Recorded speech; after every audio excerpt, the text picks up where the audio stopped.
અને શંકરભાઈ ચૌધરી બનાસ ડેરીમાં જે ટકાવારી ફાળવે છે એ તદ્દન જૂઠી છે. હું આક્ષેપ માનું છું. પોતે બનાસકાંઠાના જનતાને ગુમરાહ કરે છે.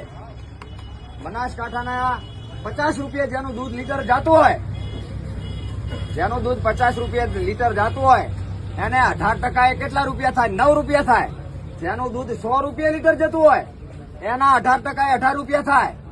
તો તમારું દૂધ 50 રૂપિયા એ અને 30 રૂપિયા જાય તો 6 રૂપિયા જ મળે પાછા. ભાવ વધારો 18 રૂપિયા નથી.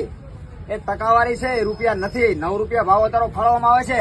જે આગળ પરથીભાઈ પણ એ જ ફાળવતા, એમાં કઈ નવું નથી. ગફલો નવું છે, કૌભાંડ નવા છે, એ વધારાના છે. બાકી બનાસકાંઠાની જનતાને શંકરભાઈ ચૌધરી ગુમરાહ કરે છે.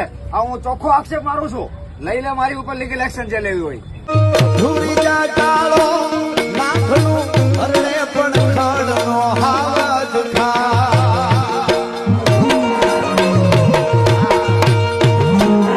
લાગજો